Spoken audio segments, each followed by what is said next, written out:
ಸಂಸ್ಕೃತಿ Aditya Lokesh YouTube channel ವೀಕ್ಷಕರಿಗೆ ಆದಿತ್ಯ ಲೋಕೇಶ್ ಮಾಡ್ತಾ ಇರ್ತಕ್ಕಂಥ ನಮಸ್ಕಾರಗಳು. ಕಳೆದ ಸಂಚಿಕೆಯಲ್ಲಿ ಶ್ರೀ ಡಾಕ್ಟರ್ SP ಯೋಗಣ್ಣವರು,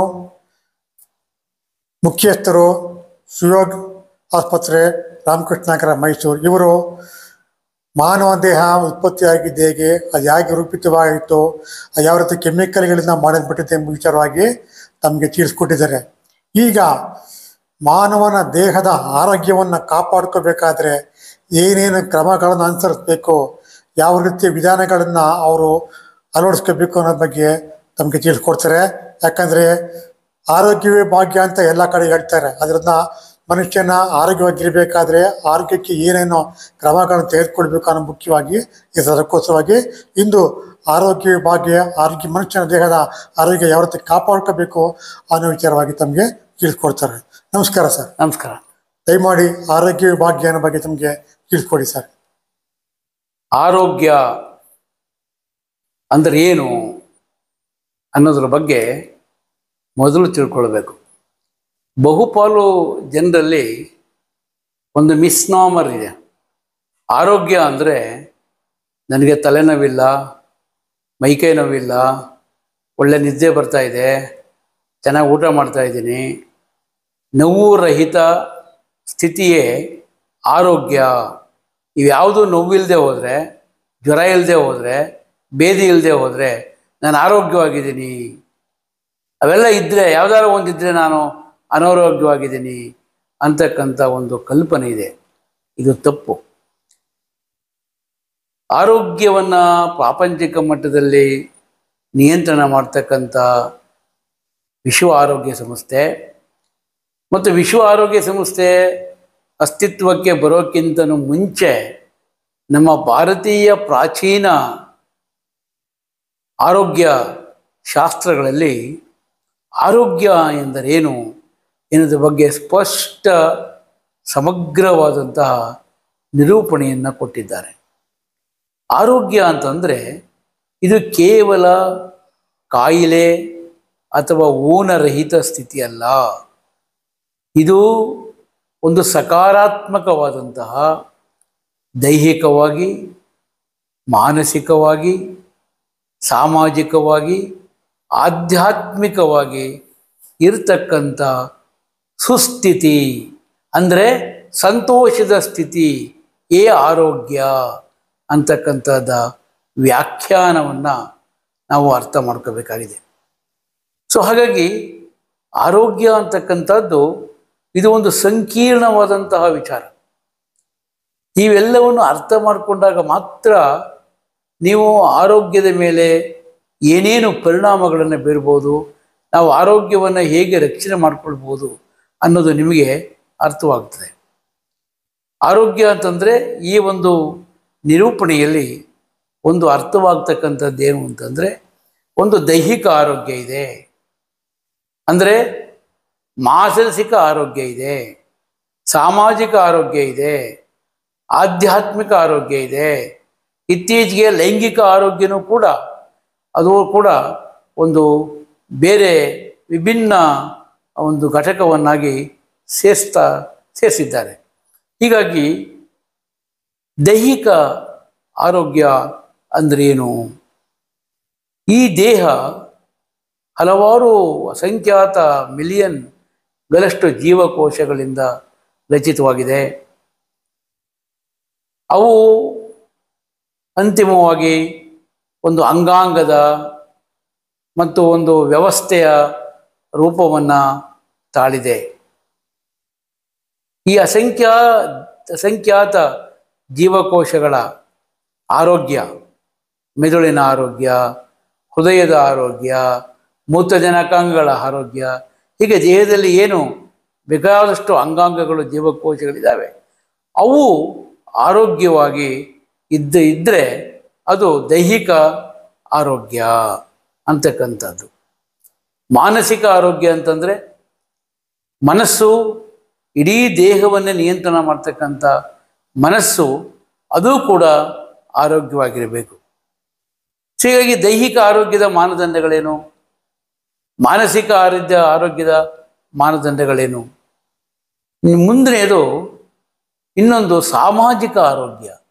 ಸಮಾಜ ಅಂತಂದರೆ ವಸುದೈವ ಕುಟುಂಬಕಂ, ಇಡೀ ವಿಶ್ವವೇ ಒಂದು ಕುಟುಂಬ ಅಂತ ಇರ್ತಕ್ಕಂಥ ವೈಜ್ಞಾನಿಕ ಹಿನ್ನೆಲೆಯಲ್ಲಿ ಇಡೀ ಕುಟುಂಬದ, ಇಡೀ ವಿಶ್ವದ ಆರೋಗ್ಯ ಚೆನ್ನಾಗಿರಬೇಕು. ಮೊದಲು ನಮ್ಮ ಜೊತೆ ಇರ್ತಕ್ಕಂಥ ನಮ್ಮ ಮನೆ, ನಮ್ಮ ಹಿತ್ತಲು, ನಮ್ಮ ಪರಿಸರ, ನಂತರ ಹಳ್ಳಿಯಲ್ಲಿ ಇರ್ತಕ್ಕಂಥ ಎಲ್ಲರೂ ಕೂಡ ಒಂದು ಕುಟುಂಬ, ನಂತರ ದೇಶ, ವಿಶ್ವ. ಹೀಗೆ ವಿಶ್ವದ ಆರೋಗ್ಯ, ಸಮಾಜದ ಆರೋಗ್ಯ ಭಾಳ ಮುಖ್ಯವಾಗಿ ಇಮಿಡಿಯೇಟಾಗಿ ನಾನು, ನಮ್ಮ ಮನೆ, ನನ್ನ ಸುತ್ತಮುತ್ತ ಇರ್ತಕ್ಕಂಥ ಜನ, ನಮ್ಮ ಹಳ್ಳಿ, ನಾನು ವಾಸಿಸ್ತಕ್ಕಂಥ ಪರಿಸರ, ಅದು ಇಮಿಡಿಯೇಟಾಗಿ. ನಂತರ ವಿಸ್ತಾರವಾಗಿ, ಏಕೆಂತಂದರೆ ಮನುಷ್ಯ ಎಲ್ಲೇ ಕೂತು ತಾನು ಮಾಡತಕ್ಕಂಥ ಕೆಲಸಗಳು ಇಡೀ ವಿಶ್ವದ ಮೇಲೆ ಪರಿಣಾಮ ಬೀರುತ್ತೆ, ಇಡೀ ವಿಶ್ವದ ಮೇಲೆ. ಅದಕ್ಕೆ ಒಂದು ಮಾತಿದೆ, ಥಿಂಕ್ ಗ್ಲೋಬಲಿ, ಆ್ಯಕ್ಟ್ ಲೋಕಲಿ. ಅಂದರೆ ನಾವೇನೇ ಕೆಲಸ ಮಾಡಬೇಕಾದ್ರೂ ಕೂಡ ವಿಶ್ವವ್ಯಾಪ್ತಿ ಯೋಚನೆ ಮಾಡಿ ನಾವು ಸ್ಥಳೀಯವಾಗಿ ಕಾರ್ಯೋನ್ಮುಖ ಮಾಡಬೇಕು. ಯಾಕೆಂತಂದರೆ ನಾವು ನಮ್ಮ ಹಳ್ಳಿನಲ್ಲಿ ಮಾಡ್ತಕ್ಕಂಥ ಒಂದು ಕೆಲಸ, ಒಂದು ಪರಿಸರ ಮಾಲಿನ್ಯ ಆಗ್ಬೋದು, ಒಂದು ಸುಡೋ ಕೆಲಸ ಆಗ್ಬೋದು, ಅಥವಾ ಒಂದು ಜಲಮಾಲಿನ್ಯವನ್ನು ಮಾಡಬೇಕು ಆಗ್ಬೋದು, ಅದು ಇಡೀ ವಿಶ್ವದ ಮೇಲೆ ಪರಿಣಾಮವನ್ನು ಬೀರುತ್ತೆ.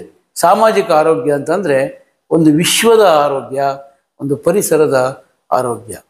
ಇನ್ನೊಂದು ಆಧ್ಯಾತ್ಮಿಕ ಆರೋಗ್ಯ. ಏನು ಆಧ್ಯಾತ್ಮಿಕ ಆರೋಗ್ಯ ಅಂತಂದರೆ ಇಡೀ ಸೃಷ್ಟಿಯನ್ನು ಸೃಷ್ಟಿ ಮಾಡಿದಂಥ ಒಂದು ಅತೀತ ಶಕ್ತಿ ಇದೆ. ಆ ಶಕ್ತಿಯ ಪ್ರತಿಬಿಂಬಗಳು ಇಡೀ ಸೃಷ್ಟಿ ಮತ್ತು ನಾವು. ಹೀಗಾಗಿ ಆ ಇಡೀ ಸೃಷ್ಟಿಯನ್ನು ರಕ್ಷಣೆ ಮಾಡ್ತಕ್ಕಂಥ ಆ ಅತೀತ ಶಕ್ತಿಯ ಜೊತೆ ನಾವು ಅನುಸಂಧಾನ ಇರಬೇಕು ಮತ್ತು ಇಡೀ ವಿಶ್ವ ಶಕ್ತಿಯ ಒಡನೆ ನಾವು ನಿಕಟವಾದಂಥ ಸಂಪರ್ಕ ಇರಬೇಕು.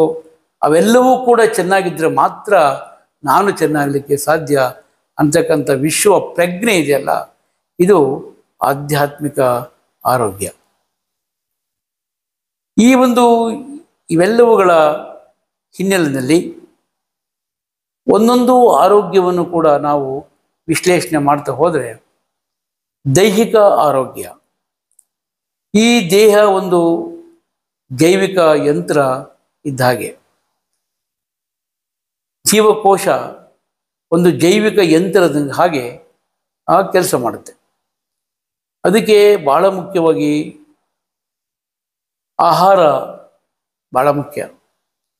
ಒಳ್ಳೆಯ ಸಮತೋಲನ ಆಹಾರ ಬೇಕು. ಸಮತೋಲನ ಆಹಾರ ಅಂತಂದರೆ ಆಹಾರದಲ್ಲಿ 5 ಬಗೆಯ ಅಂಶಗಳಿದ್ದಾವೆ.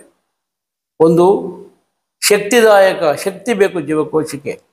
ಆ ಶಕ್ತಿದಾಯಕ ಆಹಾರ ಪದಾರ್ಥಗಳು, ಶಕ್ತಿಯನ್ನು ಒದಗಿಸ್ತಕ್ಕಂಥ ಆಹಾರ ಪದಾರ್ಥಗಳು, ಅದು ಅಕ್ಕಿ ಆಗ್ಬೋದು, ಗೋಧಿ ಆಗ್ಬೋದು, ರಾಗಿ ಆಗ್ಬೋದು. ಹೀಗೆ ಶಕ್ತಿಯನ್ನು ಒದಗಿಸ್ತಕ್ಕಂಥ ಶಕ್ತಿ ಬೇಕು. ಪ್ರೋಟೀನ್ ಒದಗಿಸ್ತಕ್ಕಂಥವು ಬೇಕು. ನಂತರ ಲವಣಗಳು ಬೇಕು, ವಿಟಮಿನ್ಗಳು ಬೇಕು, ಮತ್ತು ಕೊಬ್ಬು ಬೇಕು, ನಾರಿನಾಂಶ ಬೇಕು. ಹಾಗೆ ಆಹಾರದ ಬಗ್ಗೆ ನಾನು ವಿವರವಾಗಿ ಹೋಗಲ್ಲ. ಬೇರೆ ಇನ್ನೊಂದು ಅಂಕಣದಲ್ಲಿ ಆಹಾರವಾಗಿ ಪ್ರತ್ಯೇಕವಾಗಿ ನಾವು ಮಾತನಾಡೋಣ. ಈಗ ಒಳ್ಳೆಯ ಸಮತೋಲನ ಆಹಾರವನ್ನು, ದೈಹಿಕ ಆರೋಗ್ಯ ನಿಯಂತ್ರಣ ಮಾಡಲಿಕ್ಕೆ ಒಳ್ಳೆಯ ಆಹಾರವನ್ನು ತೆಗೆದುಕೊಳ್ಳಬೇಕಾಗ್ತದೆ. ಎರಡನೆಯದು ದೈನಂದಿನ ವ್ಯಾಯಾಮ ಭಾಳ ಮುಖ್ಯ ದೈಹಿಕ ಆರೋಗ್ಯದ ಕಾಪಾಡಿಕೆ. ಪ್ರತಿ ಮನುಷ್ಯನು ಕೂಡ ಕನಿಷ್ಠ ಪ್ರತಿನಿತ್ಯ 2 ಕಿಲೋಮೀಟರ್ ನಡಿಗೆ, ಓಟ, ಒಂದು ವಾರದಲ್ಲಿ ಕನಿಷ್ಠ 2000 ಕಿಲೋ ಕ್ಯಾಲರಿಯನ್ನು ವ್ಯಯ ಮಾಡ್ತಕ್ಕಂಥ ಒಂದು ದೈಹಿಕ ಶ್ರಮವನ್ನು ಮಾಡಬೇಕಾಗ್ತದೆ. ದೈಹಿಕ ಶ್ರಮವನ್ನು ಮಾಡಿದ್ರೆ ಒಂದು ಅದರ ಉಪಯೋಗ ಏನು ಅಂತಂದರೆ ರಕ್ತ ಚಲನೆ ತುಂಬ ಚೆನ್ನಾಗಾಗುತ್ತೆ ಜೀವಕೋಶಗಳಿಗೆ ಒಂದು. ಎರಡನೆಯದು ಅನಾವಶ್ಯಕವಾಗಿ ಕೊಬ್ಬು ಶೇಖರಣೆ ಆಗ್ತಕ್ಕಂಥದ್ದು ನಿಯಂತ್ರಣಕ್ಕೆ ಬರುತ್ತೆ. ಮೂರನೆಯದು, ಯಾವಾಗ ದೈಹಿಕ ವ್ಯಾಯಾಮವನ್ನು ಮಾಡಿದಾಗ ನಿಮ್ಮಲ್ಲಿ ಅನಾವಶ್ಯಕವಾಗಿ ಹಾರ್ಮೋನುಗಳ ಉತ್ಪತ್ತಿ ಮತ್ತು ದೇಹದ ಸಮಸ್ಥಿತಿಯ ನಿಯಂತ್ರಣ ಭಾಳ ಚೆನ್ನಾಗಿ ಸುಸ್ಥಿತವಾಗಿ ಆಗುತ್ತೆ.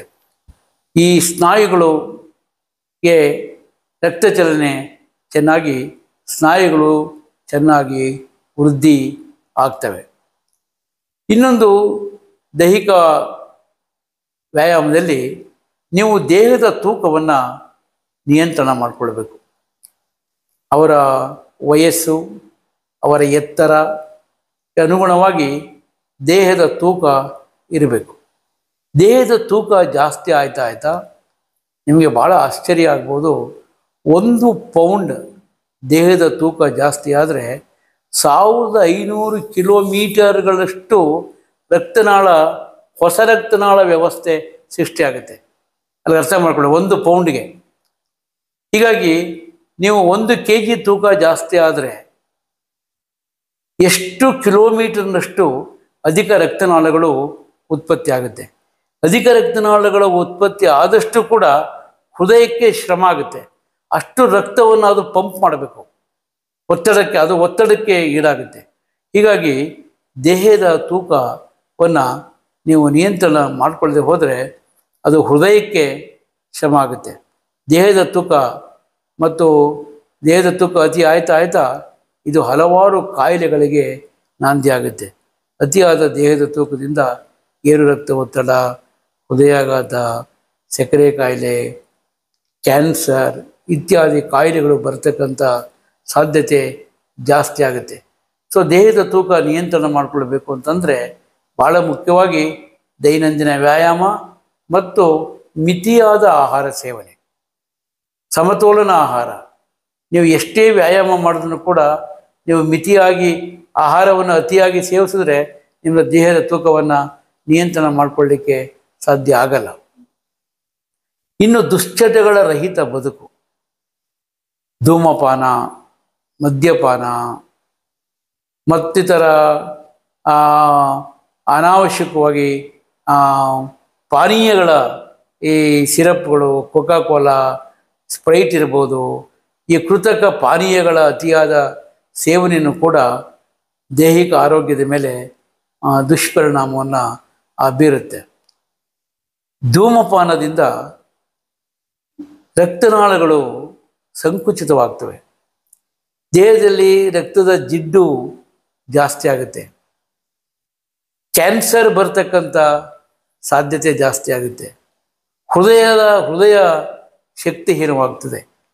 ಹೀಗಾಗಿ ಧೂಮಪಾನ, ಇವತ್ತು ಮದ್ಯಪಾನಿಗಳ ಸಂಖ್ಯೆಯೂ ಕೂಡ ಇವತ್ತು ಪ್ರಪಂಚದಲ್ಲಿ ಜಾಸ್ತಿ ಆಗ್ತಾ ಇದೆ. ಈ ಮದ್ಯಪಾನ ಮಾಡೋ ದಿಸೆಯಿಂದ ಈಲಿಯ ಕಾಯಿಲೆಗಳು ಜಾಸ್ತಿ ಆಗುತ್ತೆ, ನರ ದೌರ್ಬಲ್ಯಗಳು ಜಾಸ್ತಿ ಆಗುತ್ತೆ ಮತ್ತು ಜೀರ್ಣಾಂಗದ ಅವ್ಯವಸ್ಥೆಗಳು ಉತ್ಪತ್ತಿ ಆಗ್ತವೆ.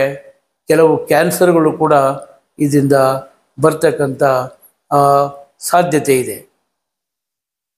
ನಿದ್ರೆ, ಮನುಷ್ಯನಿಗೆ ಪ್ರತಿನಿತ್ಯ ಕನಿಷ್ಠ 4 ರಿಂದ 6 ಗಂಟೆಗಳ ಕಾಲ ಒಂದು ಸುಖ ನಿದ್ರೆಯನ್ನು ಮಾಡಬೇಕು. ಇವತ್ತೇನಾಗಿದೆ ಅಂತಂದರೆ ಆಧುನಿಕ ಮನುಷ್ಯ ಇದನ್ನಲ್ಲ, ಈ ಆಧುನಿಕ ಮನುಷ್ಯ ಇವನು ರಾತ್ರಿಯ ವೇಳೆಯ ಕೆಲಸ ಮಾಡೋದು.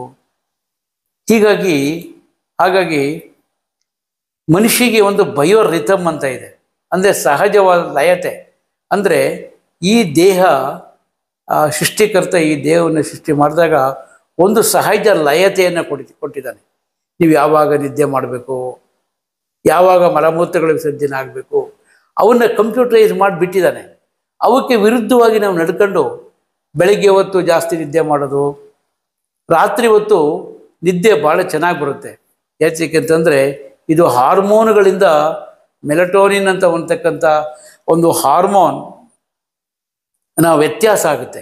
ಸೊ ಹೀಗಾಗಿ ಒಂದು ನಿದ್ರೆ, ರಾತ್ರಿಯ ಸಹಜ ನಿದ್ರೆ 4 ರಿಂದ 6 ಗಂಟೆಗಳ ಸಹಜ ನಿದ್ರೆ. ಇನ್ನೊಂದು ಲವಲವಿಕೆಯ ಜೀವನ ಶೈಲಿ ಬೇಕು ದೈಹಿಕ ಆರೋಗ್ಯಕ್ಕೆ. ಸೆಡೆಂಟ್ರಿ ಲೈಫ್ ಸ್ಟೈಲ್, ಕೂತು ಕೆಲಸ ಮಾಡ್ತಕ್ಕಂಥ ಸೋಂಬೇರಿತನದ ಇದನ್ನು ಕೂಡ ನಮ್ಮ ದೇಹದ ದೈಹಿಕ ಆರೋಗ್ಯದ ಮೇಲೆ ಒಂದು ಕೆಟ್ಟ ಪರಿಣಾಮವನ್ನು ಬೀಳುತ್ತೆ. ಇದು ದೈಹಿಕ ಆರೋಗ್ಯವನ್ನು ಕಾಪಾಡಿಕೊಳ್ತಕ್ಕಂಥದ್ದು. ದೈಹಿಕ ಅನಾರೋಗ್ಯದ ಲಕ್ಷಣಗಳೇನು? ಅತಿಯಾದ ತೂಕ ದೈಹಿಕ ಅನಾರೋಗ್ಯದ ಬಹುಮುಖ್ಯವಾದಂಥ ಲಕ್ಷಣ. ನಾವು ದೈಹಿಕ ಆರೋಗ್ಯವನ್ನು ಅಸೆಸ್ ಮಾಡುವಾಗ ಅವನ ದೇಹದ ತೂಕ, ಎತ್ತರ ಮತ್ತು ದೇಹದಲ್ಲಿ ಕೊಬ್ಬಿನ ಅಂಶದ ಪ್ರಮಾಣ ಎಷ್ಟಿದೆ ಅಂತಕ್ಕಂಥದ್ದನ್ನು ನೋಡ್ತೀವಿ. ಅವನ ರಕ್ತ ಒತ್ತಡವನ್ನು ಪರೀಕ್ಷೆ ಮಾಡ್ತೀವಿ.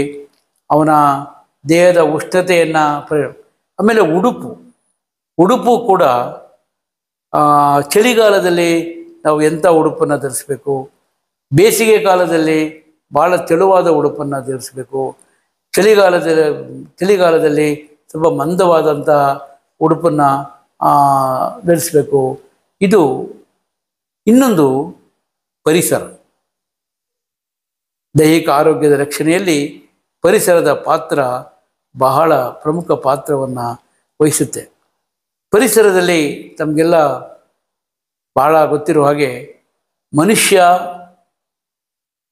ಈ ಸೃಷ್ಟಿಯಲ್ಲಿ ವಿಕಾಸದಲ್ಲಿ ಬಂದಕ್ಕಂಥ ಒಂದು ಆಧ್ಯಾತ್ಮಿಕ ಜೀವಿ. ಸೃಷ್ಟಿಯ ವಿಕಾಸ ಕ್ರಿಯೆಯಲ್ಲಿ ಒಂದು ಹಂತದಲ್ಲಿ ಬಂದಂಥವನು. ಹಾಗೆ ಪರಿಸರಕ್ಕೂ ಅವನಿಗೂ ಒಂದು ಅವಿನಾಭಾವ ಸಂಬಂಧ ಇದೆ. ಹಾಗಾಗಿ ಪರಿಸರ ಜೊತೆ ಅವನು ನಿಕಟ ಜೋಡಣಾ ಸಂಬಂಧವನ್ನು ಹೊಂದಿದ್ದಾನೆ. ಅವನಿರ್ತಕ್ಕಂಥ ಪರಿಸರವನ್ನು ಶುಚಿಯಾಗಿ ಇಟ್ಕೊಳ್ಬೇಕು. ಪರಿಸರದಲ್ಲಿ ಕೊಳೆಯುವ ವಸ್ತುಗಳು ಇದ್ದರೆ ಹೈಡ್ರೋಜನ್ ಸಲ್ಫೈಡ್, ಮೀಥೇನ್ ಈ ರೀತಿಯ ರಾಸಾಯನಿಕ ವಸ್ತುಗಳು ಉತ್ಪತ್ತಿಯಾಗಿ ಅವು ದೇಹದ ಮೇಲೆ ಹಾನಿಕಾರಕ ಪರಿಣಾಮವನ್ನು ಉಂಟು ಮಾಡ್ತವೆ. ಇನ್ನೊಂದು ವಾಯು ಮಾಲಿನ್ಯ.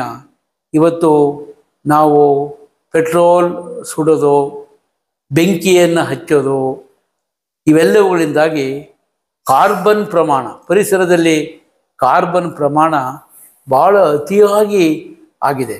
ಹೀಗಾಗಿ ಇದು ಕ್ಯಾನ್ಸರ್ಗೆ ನಾಂದಿ ಆಗ್ತಾ ಇದೆ, ಚರ್ಮದ ಅಲರ್ಜಿಗಳಿಗೆ ನಾಂದಿ ಆಗ್ತಾ ಇದೆ. ಹೀಗಾಗಿ ಪರಿಸರದಲ್ಲಿ ಧೂಳಿನ ಅಂಶ ಗಾಳಿಯಲ್ಲಿ ಜಾಸ್ತಿ ಆದರೆ ಶ್ವಾಸಕೋಶದ ಕಾಯಿಲೆಗಳು ತುಂಬ ಜಾಸ್ತಿ ಆಗ್ತಾ ಇದೆ. ಹೀಗಾಗಿ ನಾವು ವಾಹನಗಳ ಸಂಖ್ಯೆಯನ್ನು ಕಡಿಮೆ ಮಾಡಬೇಕು.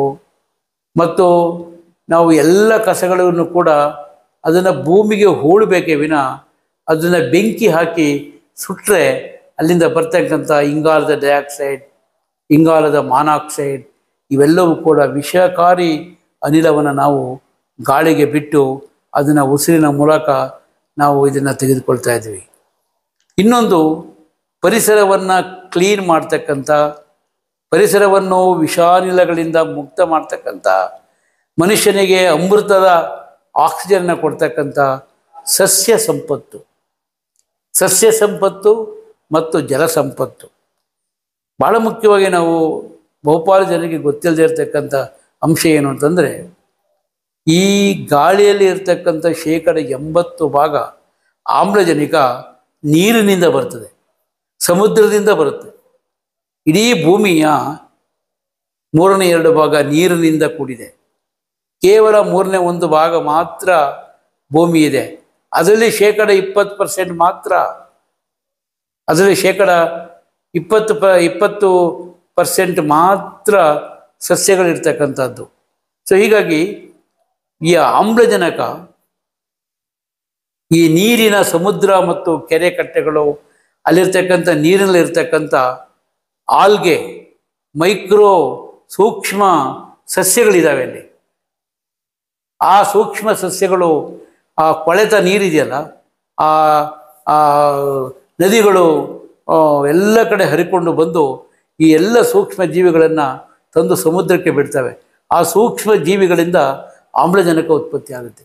ಸೊ ಹಾಗಾಗಿ ನೀವು ಜಲಮಾಲಿನ್ಯವನ್ನು ಉಂಟು ಮಾಡಿದ್ರೆ ಈ ಕ್ರಿಮಿಕೀಟ ನಾಶಕಗಳನ್ನು ನಾವು ಇವತ್ತು ವ್ಯವಸಾಯಕ್ಕೆ ಏನು ಉಪಯೋಗಿಸಿ ಆ ನೀರುಗಳನ್ನು ನಾವು ನೀರಿನಲ್ಲಿ ಸಮುದ್ರ ಸೇರ್ತಾ ಇದ್ದಾವೆ.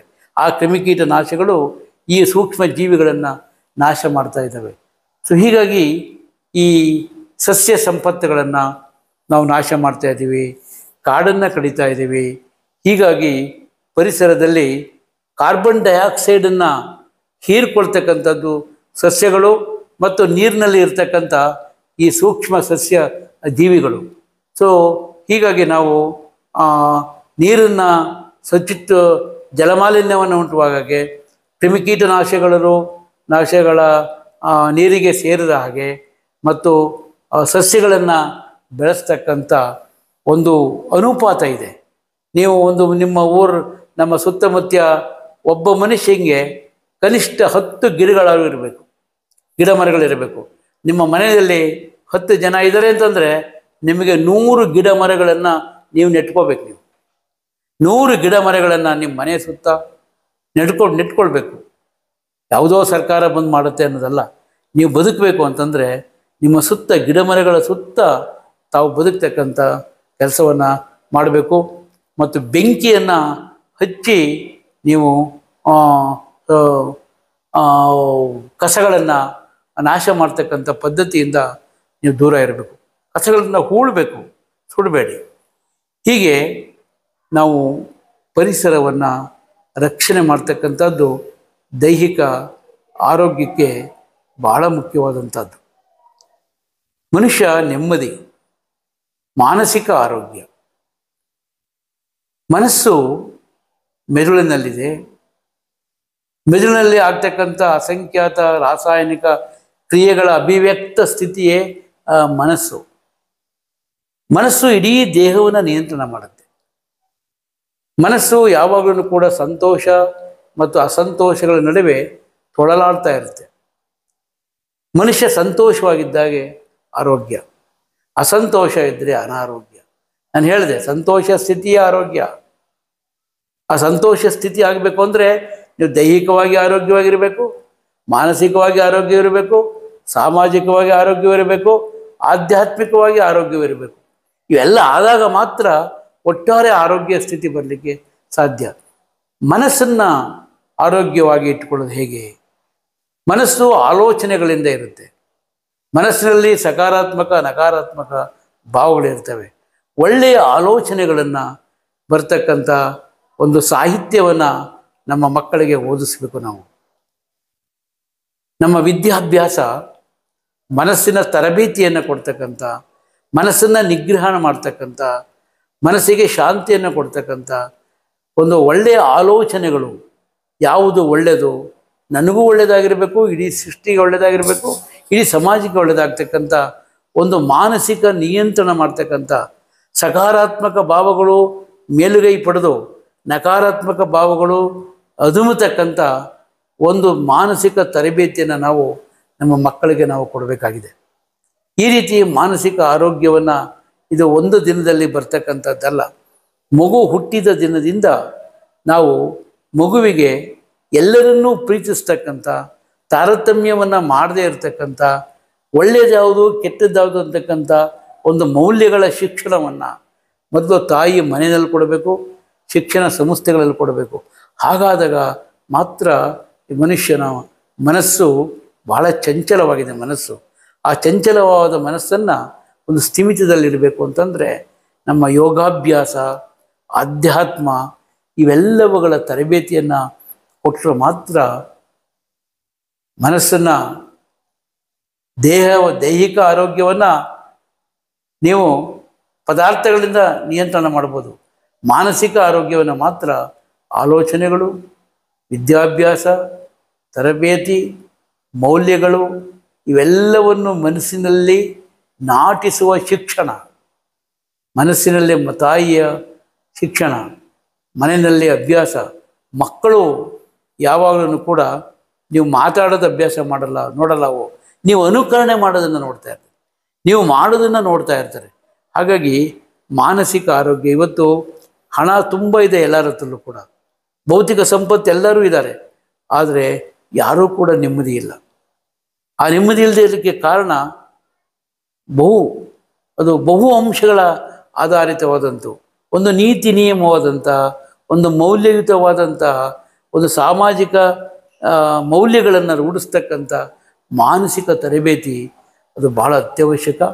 ಹೀಗಾಗಿ ಅದು ಮಾನಸಿಕ ಆರೋಗ್ಯವನ್ನು ನಾವು ಕಾಪಾಡಿಕೊಳ್ಳದೇ ಇದ್ದರೆ ಮಾನಸಿಕ ಆರೋಗ್ಯಕ್ಕೆ ಸುಮಾರು ಮಾನದಂಡಗಳಿದ್ದಾವೆ. ಆ ಮಾನದಂಡಗಳನ್ನು ಅಂದರೆ ಹೇಳಬೇಕು ಅಂದರೆ ಯಾವಾಗಲೂ ಸಂತೋಷವಾಗಿರಬೇಕು, ಕೋಪಗ್ರಸ್ತರಾಗಬಾರ್ದು, ಆಮೇಲೆ ಸಕಾರಾತ್ಮಕ ಭಾವಗಳು ನಿಮ್ಮ ಮೇಲೆ ಬರಬಾರ್ದು, ಸಕಾರಾತ್ಮಕ ನಕಾರಾತ್ಮಕ ಭಾವಗಳನ್ನು ಬ್ಯಾಲೆನ್ಸ್ ಮಾಡ್ತಕ್ಕಂಥ ತರಬೇತಿ ಬೇಕು. ಇವೆಲ್ಲವೂ ಕೂಡ ಇವತ್ತು ಪಾಶ್ಚಿಮಾತ್ಯರಲ್ಲಿ ಮಾನಸಿಕ ರೋಗಿಗಳ ಸಂಖ್ಯೆ ಇವತ್ತು ಜಾಸ್ತಿ ಆಗ್ತಾ ಇದೆ. ನಮ್ಮ ಸಮಾಜದಲ್ಲೂ ಕೂಡ ಇವತ್ತು ಸಕ್ಕರೆ ಕಾಯಿಲೆ, ಹೃದಯಾಘಾತ, ಏರು ರಕ್ತದೊತ್ತಡ ಇವೆಲ್ಲ ಜಾಸ್ತಿ ಆಗ್ತಾ ಇರೋದಕ್ಕೆ ಮಾನಸಿಕ ಆರೋಗ್ಯನೇ ಕಾರಣ. ಅತಿಯಾದ ಮಾನಸಿಕ ಒತ್ತಡನೇ ಕಾರಣ. ಮಾನಸಿಕ ಒತ್ತಡ ಜಾಸ್ತಿ ಆದರೆ ದೇಹದಲ್ಲಿ ಅಡ್ರಿನಲಿನ್, ನಾರಡ್ರಿನಲಿನ್, ಕಾರ್ಟಿಕೋಸ್ಟಿರಾಯ್ಡ್ ಈ ರೀತಿಯ ಹಾರ್ಮೋನುಗಳ ಸಂಖ್ಯೆ ಜಾಸ್ತಿಯಾಗಿ ಇವೆಲ್ಲವುಗಳು ಕೂಡ ಅನಾರೋಗ್ಯಕ್ಕೆ ನಾಂದಿ ಆಗ್ತವೆ. ಸಂತೋಷವಾಗಿದ್ದಾಗ ಎಂಡಾರ್ಫಿನ್ಸ್ ಮತ್ತು ಡೋಪಮಿನ್, ಸೆರೋಟೋನಿನ್ ಈ ರಾಸಾಯನಿಕ ಕ್ರಿಯೆಗಳು ಆಗಿ ಅನಾರೋಗ್ಯ ನೀಗಿ ಆರೋಗ್ಯ ಸ್ಥಿತಿಯ ಉಲ್ಲಾಸ ಬರುತ್ತೆ. ಸೊ ಹೀಗಾಗಿ ಮಾನಸಿಕ ಆರೋಗ್ಯ ಮಾತ್ರ ಭಾಳ ತುಂಬ ಸವಾಲಿನ ವಿಷಯ. ಅದನ್ನು 1-2 ದಿನದಲ್ಲಾಗಲ್ಲ. ಅದು ಭಾಳ ಮುಖ್ಯವಾಗಿ ಶಿಕ್ಷಣದಿಂದನೇ ಆಗಬೇಕು ಅಂತ. ಇನ್ನೊಂದು ಸಾಮಾಜಿಕ ಆರೋಗ್ಯ. ಸಾಮಾಜಿಕ ಆರೋಗ್ಯ ಅಂತಂದರೆ ಇಡೀ ಸಮಾಜದ ಆರೋಗ್ಯ. ಇಡೀ ಸಮಾಜದ ಆರೋಗ್ಯವನ್ನು ನೀರಿನ ವ್ಯವಸ್ಥೆ, ಒಳಚರಂಡಿಯ ವ್ಯವಸ್ಥೆ ಮತ್ತು ಮಲಮೂತ್ರಗಳನ್ನು ಸರಿಯಾಗಿ ನಿರ್ವಹಿಸ್ತಕ್ಕಂಥ ವ್ಯವಸ್ಥೆ, ಪರಿಸರ ಮಾಲಿನ್ಯ, ಶುದ್ಧ ನೀರು, ಕುಡಿಯುವ ನೀರು ಇವೆಲ್ಲವೂ ಕೂಡ ಸರ್ಕಾರದ ಜವಾಬ್ದಾರಿ ಆದ್ರೂ ಕೂಡ ಪ್ರತಿಯೊಬ್ಬರೂ ಕೂಡ ನಿಮ್ಮ ಹಂತದಲ್ಲಿ ಒಂದು ಸಾಮಾಜಿಕ ಆರೋಗ್ಯವನ್ನು, ಇಡೀ ಸಮಾಜದ ಆರೋಗ್ಯವನ್ನು ಕಾಪಾಡ್ತಕ್ಕಂಥ ಒಳ್ಳೆಯ ಚರಂಡಿಗಳ ವ್ಯವಸ್ಥೆ ಇವೆಲ್ಲವೂ ಕೂಡ ಸಾಮಾಜಿಕ ಆರೋಗ್ಯದಲ್ಲಿ ಬರುತ್ತೆ. ಇಡೀ ಸಮಾಜವನ್ನು ನಾವು ಒಂದು ಶುಚಿತ್ವವಾಗಿ ಇಟ್ಕೊಂಡು, ಮತ್ತು ಸಮಾಜ ಅಂತಂದರೆ ಇಲ್ಲಿ ಪಕ್ಷಿಗಳಿದ್ದಾವೆ, ಹಕ್ಕಿಗಳಿದ್ದಾವೆ, ಇವೆಲ್ಲವುಗಳ ಆರೋಗ್ಯನೂ ಕೂಡ ನಿಮ್ಮ ಆರೋಗ್ಯದ ಮೇಲೆ ಪರಿಣಾಮವನ್ನು ಬೀರುತ್ತೆ. ಕೆಲವು ವೈರಸ್ಗಳಿದ್ದಾವೆ, ಅವು ಪ್ರಾಣಿಗಳಲ್ಲಿ ಇದ್ದಾವೆ, ಅವುಗಳಲ್ಲಿ ಕಾಯಿಲೆಯನ್ನು ಉಂಟು ಮಾಡೋದಿಲ್ಲ, ನಮ್ಮಲ್ಲಿ ಕಾಯಿಲೆಗಳನ್ನು ಉಂಟು ಮಾಡ್ತವೆ. ಹೀಗೆ ಪ್ರಾಣಿಗೂ ಇರ್ತಕ್ಕಂಥ ಪ್ರತಿಯೊಂದು ಬೇರೆ ಜೀವಿಗೂ ನಮ್ಮ ಮನುಷ್ಯನಿಗೂ ಅವಿನಾಭಾವ ಸಂಬಂಧವಿದೆ. ಆ ಸಂಬಂಧವನ್ನು ಕೂಡ ನಾವು ಸ್ಟ್ರೆಂಥನ್ ಮಾಡ್ತಕ್ಕಂಥ ಒಂದು ಜೀವನ ಪದ್ಧತಿಗಳನ್ನು, ಇದು ಸಾಮಾಜಿಕ ಆರೋಗ್ಯ. ಸಾಮಾಜಿಕ ಆರೋಗ್ಯನ ಮೊದಲು ಹೇಳಿದಾಗೆ ವಿಶ್ವದ ಆರೋಗ್ಯವೇ ಸಾಮಾಜಿಕ ಆರೋಗ್ಯ. ಇದನ್ನು ಸರ್ಕಾರಗಳು ನಿರ್ವಹಿಸಬೇಕಾಗುತ್ತೆ, ರಾಷ್ಟ್ರ ಮತ್ತು ಅಂತಾರಾಷ್ಟ್ರೀಯ ಮಟ್ಟದಲ್ಲಿ. ಆದರೆ ನಮ್ಮ ಹಂತದಲ್ಲಿ ಇದು. ಇನ್ನು ಆಧ್ಯಾತ್ಮಿಕ ಆರೋಗ್ಯ. ಈ ಆಧ್ಯಾತ್ಮಿಕ ಆರೋಗ್ಯ, ನಾನು ಮೊದಲೇ ಹೇಳಿದಾಗೆ ಆಧ್ಯಾತ್ಮ ಅಂತಂದರೆ ಒಂದು ಶಕ್ತಿ. ಈ ಸೃಷ್ಟಿಯನ್ನು ನಿಯಂತ್ರಣ ಮಾಡ್ತಕ್ಕಂಥ ಶಕ್ತಿ. ಆ ಶಕ್ತಿಯ ರೂಪಗಳು ಇಡೀ ವಿಶ್ವದಲ್ಲಿರ್ತಕ್ಕಂಥ ಎಲ್ಲವೂ ಕೂಡ ಆ ಶಕ್ತಿಯ ರೂಪ. ಮನುಷ್ಯನನ್ನು ಆ ಶಕ್ತಿಯ ರೂಪೇ. ಆ ಶಕ್ತಿಯ ಎಲ್ಲವುಗಳೊಡನೆ ಹೊಂದಿಕೊಂಡು ಅನ್ಯೋನ್ಯತೆಯಿಂದ ಬಾಳ್ತಕ್ಕಂಥ ಒಂದು ಜೀವನ ಶೈಲಿಯೇ ಆಧ್ಯಾತ್ಮ. ಆಧ್ಯಾತ್ಮ ಅಂತಂದರೆ ನೀವು ದೈಹಿಕ ಆರೋಗ್ಯ, ಮಾನಸಿಕ ಆರೋಗ್ಯ, ಸಾಮಾಜಿಕ ಆರೋಗ್ಯ ಇವೆಲ್ಲ ಆರೋಗ್ಯಗಳ ಮೇಲೆ ಪರಿಣಾಮ ಬೀರ್ತಕ್ಕಂಥ ನಾವೇನೇನು ಚರ್ಚೆ ಮಾಡಿದ್ವಿ ಆ ಎಲ್ಲ ಅಂಶಗಳನ್ನು ಕೂಡ ಕ್ರೋಢೀಕರಣ ಮಾಡಿ ಸಮಗ್ರ ದೃಷ್ಟಿಕೋನದಿಂದ ನಿಮ್ಮ ಜೀವನ ಶೈಲಿಯನ್ನು ರೂಪಿಸ್ಕೊಂಡು ಇಡೀ ವಿಶ್ವವನ್ನು ಸೃಷ್ಟಿ ಮಾಡತಕ್ಕಂಥ ಆ ಸೃಷ್ಟಿಕರ್ತನಿಗೆ ಕೃತಜ್ಞತೆಯನ್ನು ಸಮರ್ಪಿಸಿಕೊಂಡು ಜೀವನ ಶೈಲಿಯನ್ನು ರೂಪಿಸ್ಕೊಳ್ತಕ್ಕಂಥದ್ದೇ ಆಧ್ಯಾತ್ಮಿಕ ಆರೋಗ್ಯ. ಅಂದರೆ ಆಧ್ಯಾತ್ಮಿಕ ಆರೋಗ್ಯ ಅಂದರೆ ಇವೆಲ್ಲವುಗಳು ಕೂಡ ಒಳಗೊಂಡಂಥದ್ದು. ಸಮಗ್ರವಾಗಿ ಇವೆಲ್ಲ ಏನೇನು ಅಂಶಗಳು ನಿಮ್ಮ ಮನುಷ್ಯನ ಆರೋಗ್ಯದ ಮೇಲೆ ಪರಿಣಾಮ ಬೀರ್ತವೋ ಅವೆಲ್ಲವುಗಳ ನಿಯಂತ್ರಣವಾದ ಒಂದು ಸಮಗ್ರ ದೃಷ್ಟಿಕೋನ ಮತ್ತು ಅನುಕರಣೆ, ಇದು ಆಧ್ಯಾತ್ಮಿಕ ಆರೋಗ್ಯ. ಸ್ನೇಹಿತರೆ, ಇವೆಲ್ಲವುಗಳನ್ನು ಕೂಡ ನೀವು ಅಳವಡಿಸ್ಕೊಂಡಾಗ ಮಾತ್ರ ಸಂತೋಷವಾಗಿರಲಿಕ್ಕೆ ಸಾಧ್ಯ. ಸಂತೋಷ ಸ್ಥಿತಿಯ ಆರೋಗ್ಯ. ಆರೋಗ್ಯ ಅಂದರೆ ಸಂತೋಷ ಸ್ಥಿತಿ. ಆ ಸಂತೋಷ ಸ್ಥಿತಿಯನ್ನು ರೂಪಿಸ್ಕೊಳ್ಬೇಕಾದ್ರೆ ನಿಮ್ಮ ಸಮಗ್ರ ದೃಷ್ಟಿಕೋನ ಬೇಕು.